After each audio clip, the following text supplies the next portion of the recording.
Okay. Hello everyone, it's your girl Miss Daphne, your environmental activist.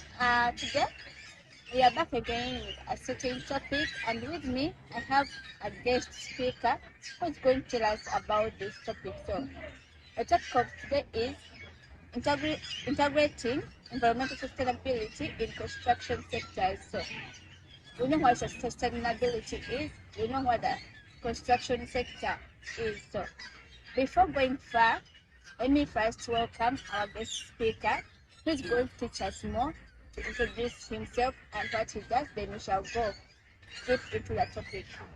So you're welcome. Yes, thank you so much, Ms. Daphne. My name is Joel Grace, and I'm an environmentalist professionally. Then currently, I'm a programs assistant at Uganda Youth Biodiversity Network, which is a youth-led environmental conservation organization.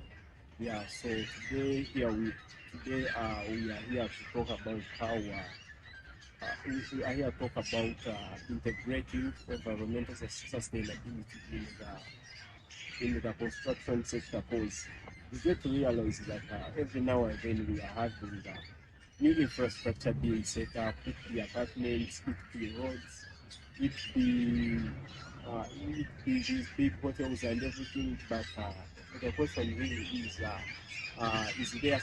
are they incorporating environmental sustainability in the construction process of all these infrastructures?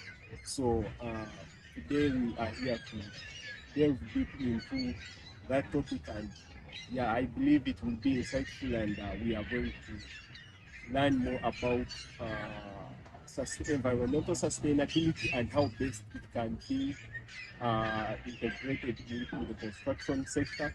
Also looking at maybe some of the challenges that we are having right now that maybe are limiting the incorporation of that sustainability in the construction sector, and also the opportunities. And yeah, we are going to go deep into the topic, and yeah, we will have to unveil and give some answers to some unanswered questions. Oh, thank you so much, Mr. Ndio Grace. So we have heard from him. He's a big man, and I'm so much delighted to host you today. So many people have been asking about how they can sustainably, like how can these sectors, like most of constructing sectors, how they can use the resources available and again conserve some. It has been a common question to many people, and in that, what are the strategies to achieve this sustainable, like environmental sustainability in the construction sector? Maybe in the start, you allow me to shed some more light about sustainability, what Okay. it is. So when we talk about sustainability, we are looking at providing for the future, rather providing for the present generations, but without compromising the ability yeah, the ability of the earth specifically to provide for the future generations. So when we are talk about the strategies that can help us to integrate environmental sustainability into the construction sector. First of all, I have to say that you realize that when most of these buildings are being constructed, or even any other infrastructure, where we do often for big projects, we are having people doing the environmental impact assessment or the social and environmental impact assessment. But then you realize that when it comes to planning for the infrastructure that is going to be safe, it be the structure of a building, then we lack environmentalists in such space who can advise the engineers about how best they can do that. So one of the strategies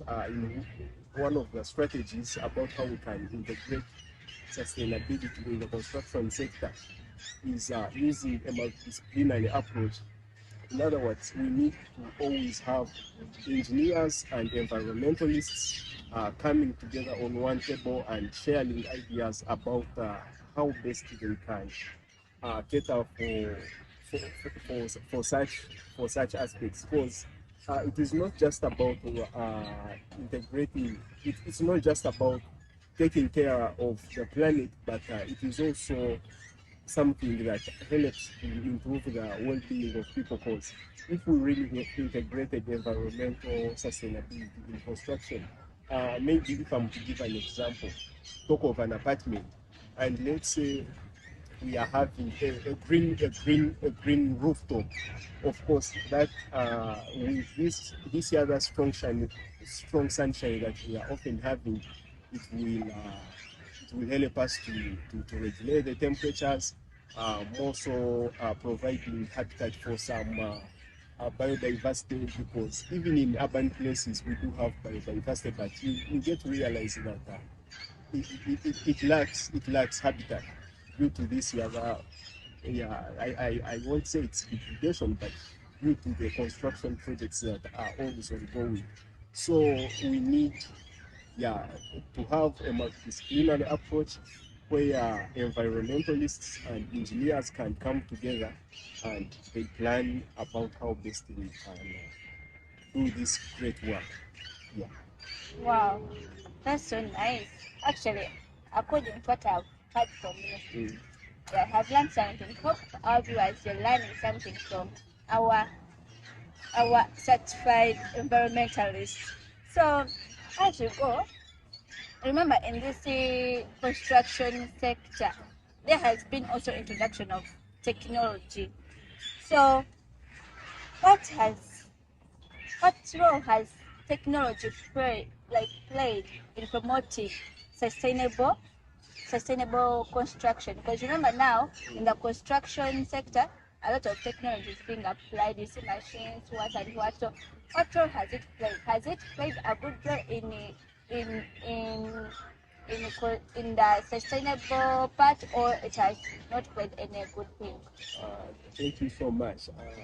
Of course, given the globalization trends that we are living in, we have to embrace technology in everything that we are doing. It be construction, it be like any other work outside there. So I affirm that technology has uh, has contributed a lot towards integrating sustainability in construction, because you get to realize that most of the projects right now, when we are it be roads, we are having there are special analysts, people who do GIS.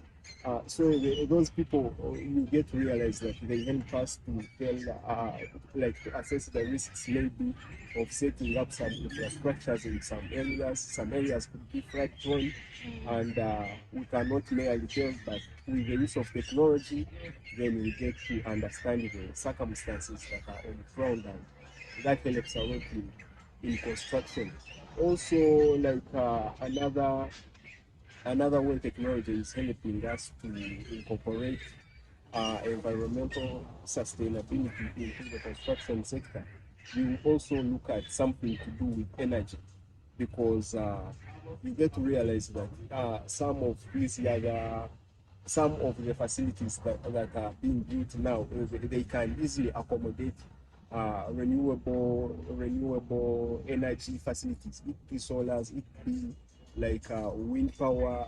I can give it's a case study of how people in Morocco are using these other windmills. So they are setting uh, some specific kind of windmills even on houses. So you see there is sustainability in the long run. People are living safely in their houses, but we are also having energy being generated, of which that energy is renewable, and it is a plus to the environment.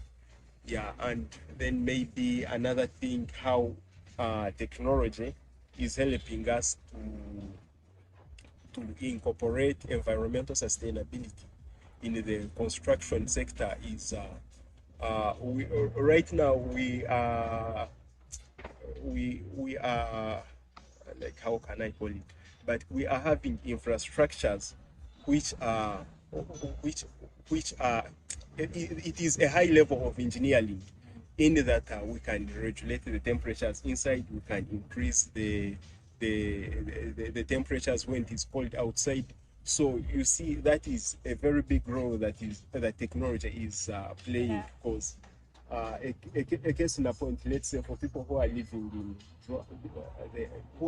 in arid areas, you will find that it is always too hot for them during the day. So the best way they can live, other than this other natural adaptation, those who have the capacity to install these other uh, technological facilities, they get to live better than those who are not having them.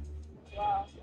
Thank you so much about that insight. Yeah, actually, yeah, whatever you're saying is right. And according to my point of view, I've seen these things happening. And yeah, actually, technology is also playing a good role in sustainability of the environment. So as we go further, in every sector, as you're trying to sustain the environment, like sustainability, like sustainable using of resources available, we have there are a lot of challenges. So what are these challenges that the construction sector is facing in the managing of resources? Yeah, so like one of the biggest challenges that we are facing in the construction sector when it comes to integrating in environmental sustainability, you get to realize that we lack, I can call it, cross-sectoral coordination between maybe environmental conservation agencies or entities Yeah. and these engineering companies.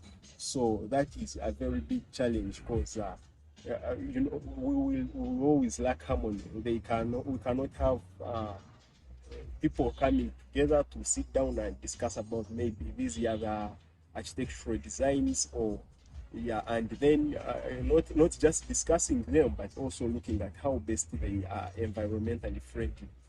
Yeah, and one other challenge that we are having is policies. I guess in the point when we come, like to our case, in the case of Uganda, we get to realize that we do have policies, but most of the times when it comes to implementing them, then it is a very big challenge. Because last time I saw they were doing something about blue green urban infrastructures, most especially for slum communities that are prone to flooding. So they designed a framework that can work best, most that can work best in our national context, the one of Uganda. But if we are to move around the slums that are around, we'll find that it has not been implemented. And it's not just that, but also looking at having policies in place that can maybe support people to do yeah, policies in place that can support people to do that work, because uh, when we talk about policies and how they are being formulated, or even most of the times when they are formulating them, then we get to realize that we have a top to bottom approach, Yeah. which is not a very good approach, because at times that means we will imagine the needs of the people. But if we can formulate policies using a consultative approach, we reach out to the people on the ground, we ask them the challenges they are facing and how best they want us to maybe, how best they want agencies, it be government agencies, it be the environmental conservation organizations, or it be the engineering companies. So I think that approach would be better, but we are shaping policies and formulating them using a top down, a top bottom approach.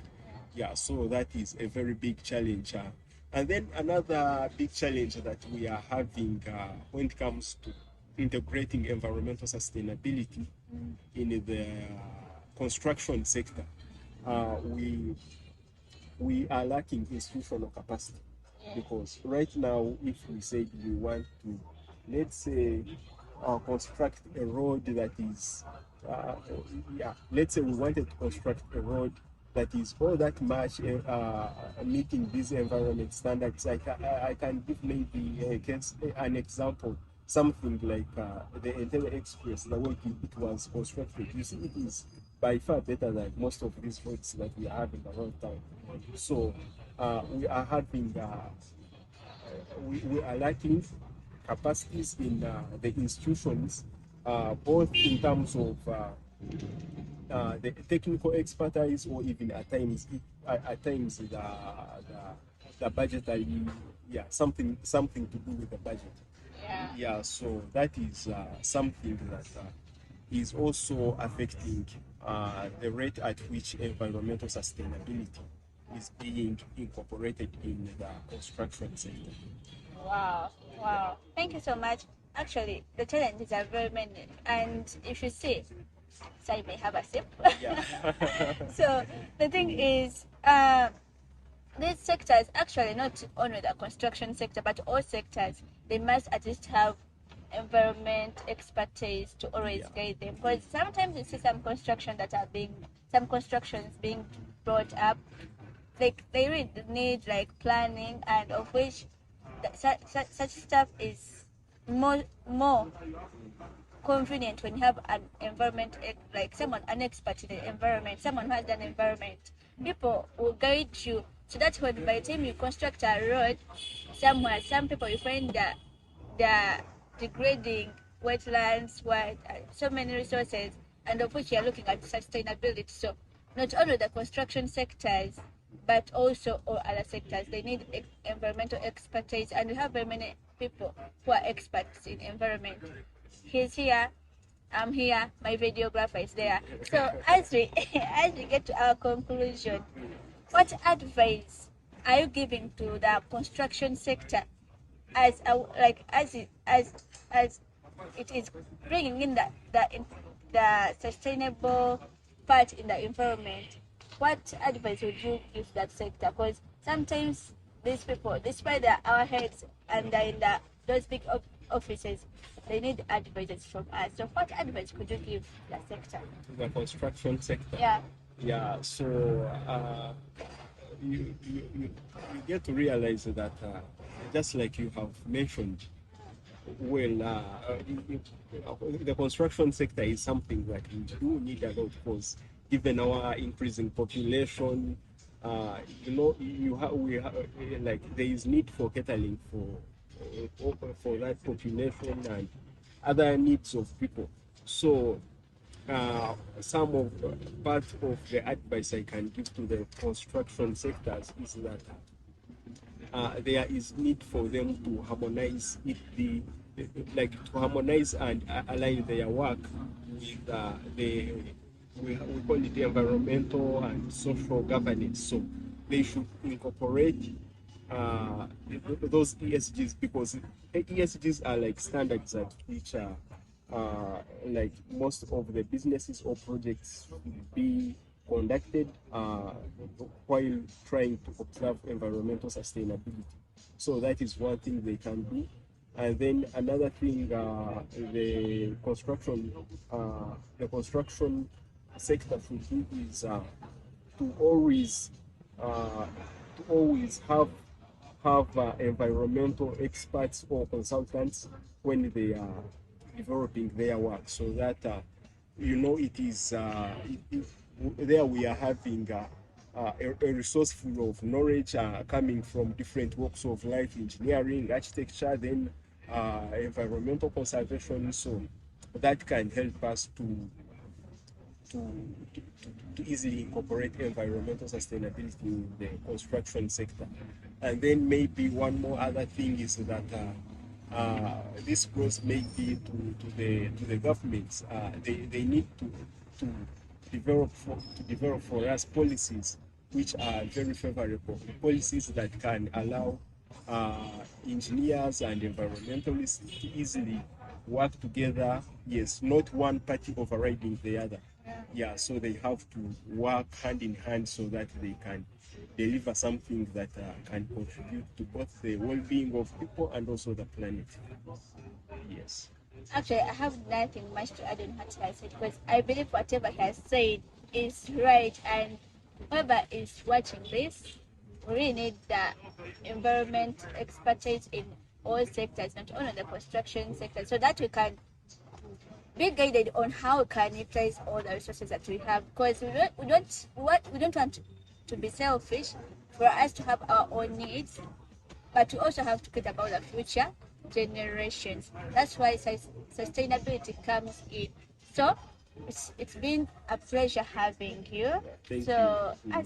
can you please give in your remarks? Thank you so much. This has been an insightful session, I have to say. And then going forward, I look forward to having some of these other developments some of these developments taking into consideration the environment, because if we do not care for the environment, then it also won't take care of us. And yeah, because if we are going war with it, absolutely it will win. There is no way we can win given the technological advancements that we have and everything. So this is like a wake up call to people out there who are watching this, people who are in the construction sector, environmental consultants. Yeah, we need to build synergies, and we need to work hand in hand and support each other's work for both of us to survive. Yeah, thank you. Yeah, thank you so much. But you know that you inspire me a lot. Man, I admire you. Whatever you do, it inspires me. So thank you so much for honoring my request to hosting you today. That's been really nice. Thank you so much for coming. Thanks to myself because I've been able to have him. And thanks to my videographer. Yeah, he's an environmentalist, a good one. So anytime you if you need a videographer, I can hire you, but with money. So thank you guys. Make sure you watch, like, comment, share, and subscribe for the best of our environment. So it's everyone's responsibility to take care of the environment. So it's not only us, but everyone out there watching this. Thank you so much. So meet again.